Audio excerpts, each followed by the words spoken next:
morning to all the students of B.Ed first year, paper 2, C2, Unit 2, Normative Vision of Indian Education.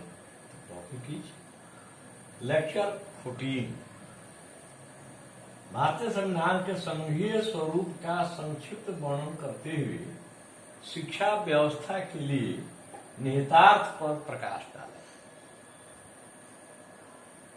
भारतीय संविधान का अनुच्छेद 1 में 1 में कहा गया है, India shall be A union of states. Bharat राज्यों का एक संघ होगा। भारत एक संघीय राज्य होगा, ऐसी बात वहां पर जिक्र नहीं है। भारत राज्यों का एक संघ होगा। पहली का विचार है कि भारतीय संविधान का ढांचा संघात्मक है, परंतु आत्मा एकात्मक है। भारतीय संविधान में संघात्मक स्वरूप की निम्नलिखित प्रमुख विशेषताएं पाई जाती हैं। एक है दोहरी शासन व्यवस्था। इसमें होता है क्या कि केंद्र में एक केंद्र की सरकार होती है और प्रांत स्तर पर इकाई राज्यों की सरकारें अलग अलग होती हैं। यह व्यवस्था हमारे देश में भी लागू है। केंद्र में माननीय प्रधानमंत्री श्री नरेंद्र मोदी की अध्यक्षता वाली सरकार है और प्रत्येक इकाई राज्यों में 29 राज्य हैं, तो उनमें अलग अलग प्रांतों की सरकार है। तो यह व्यवस्था हमारे देश में लागू है। दूसरा, अधिकार शक्तियों का बंटवारा। संविधान द्वारा केंद्र सरकार और इकाई राज्य सरकारों के बीच अधिकार शक्तियों का बंटवारा करने हेतु 3 सूचियां बनाई गई हैं। एक है स्वयं सूची, जिसमें 97 विषय होते हैं, रेल, डाक, तार, रक्षा इत्यादि। इस पर कानून बनाने का अधिकार केंद्र सरकार या जो वहां की जो पार्लियामेंट है उसको है। राज्य सूची, यह इसमें 66 विषय हैं। इस पर कानून बनाने का अधिकार उस राज्य के विधानमंडल को है, उस राज्य की सरकार। समवर्ती सूची, इसमें 47 विषय हैं।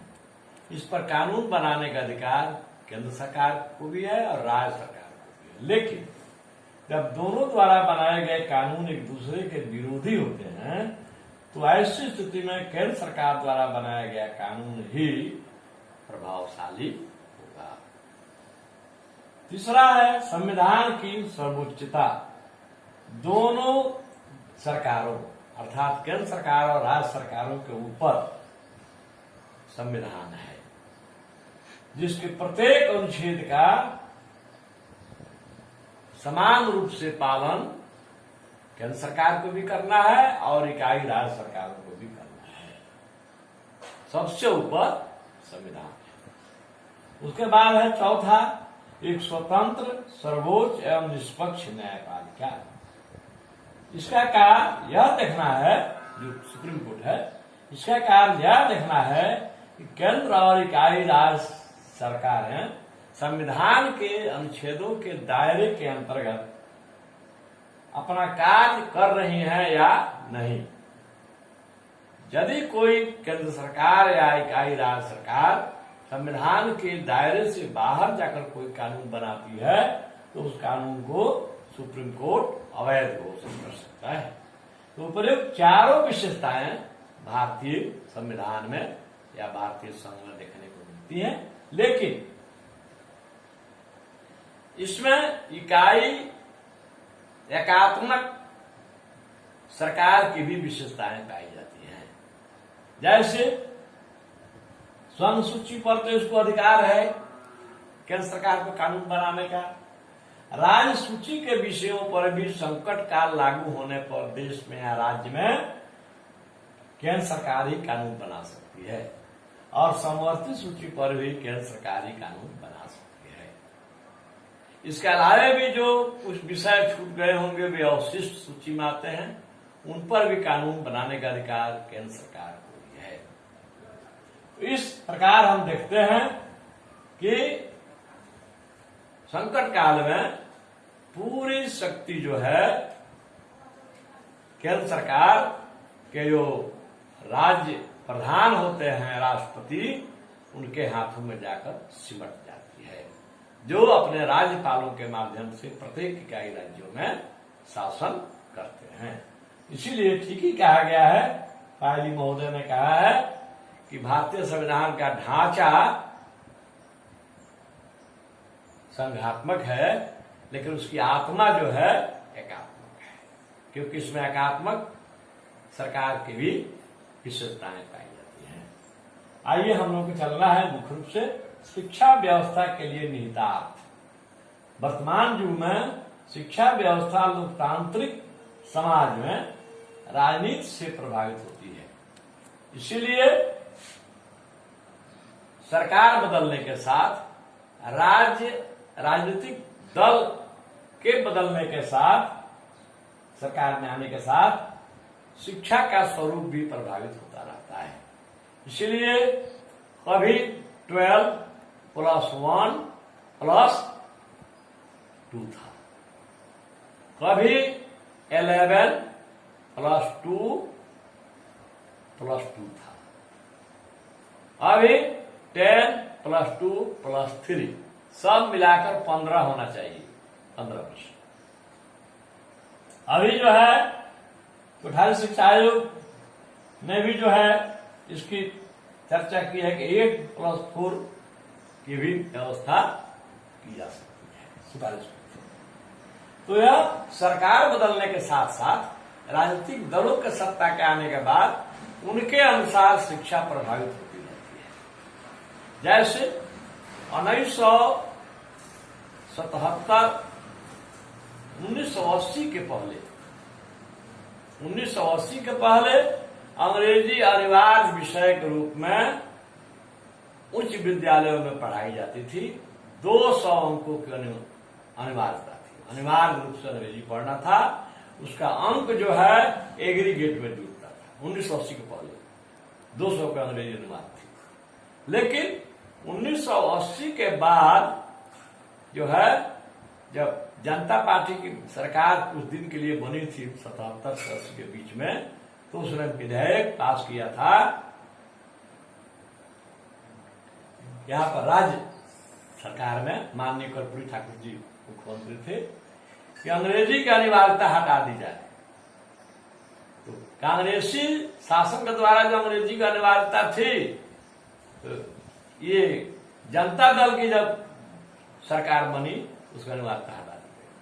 आज अंग्रेजी क्या है, केवल पास मार्क्स लाना है। पास मार्क्स भी नहीं लाना है, केवल अपीयर हो जाना है परीक्षा में। अपीयरेंस अनिवार्य है, पास मार्क्स लाना अनिवार्य नहीं है। मेरे कहने का मतलब है कि लोकतंत्र में शिक्षा बहुत मायने रखती है। लोकतंत्र की जो सफलता है वह शिक्षा पर ही निर्भर करती है। इसीलिए लोकतांत्रिक समाज में शिक्षा राजनीति से ही प्रभावित होती है। आइए, राजनीति शिक्षा को 4 प्रकार से नियंत्रित करती है। एक है वैधानिक नियंत्रण। अनुच्छेद 11 में कहा गया है कि प्रत्येक इकाई राज्य सरकारों का यह दायित्व होगा कि वे अपने राज्य सीमा के अंतर्गत शिक्षा संहिता बनाकर राज्य के सभी नागरिकों को शिक्षित करेंगे। अनुच्छेद 11 में। दूसरा है आर्थिक नियंत्रण। वित्त संबंधी मामले में, अर्थ संबंधी मामले में शिक्षा जो है वह सरकार पर निर्भर करती है। सरकार ही इसके लिए आवश्यक धन मुहैया कराती है। इसलिए आर्थिक नियंत्रण, राजनीति आर्थिक नियंत्रण के द्वारा भी शिक्षा पर नियंत्रण स्थापित करती है। तीसरा है शैक्षिक नियंत्रण।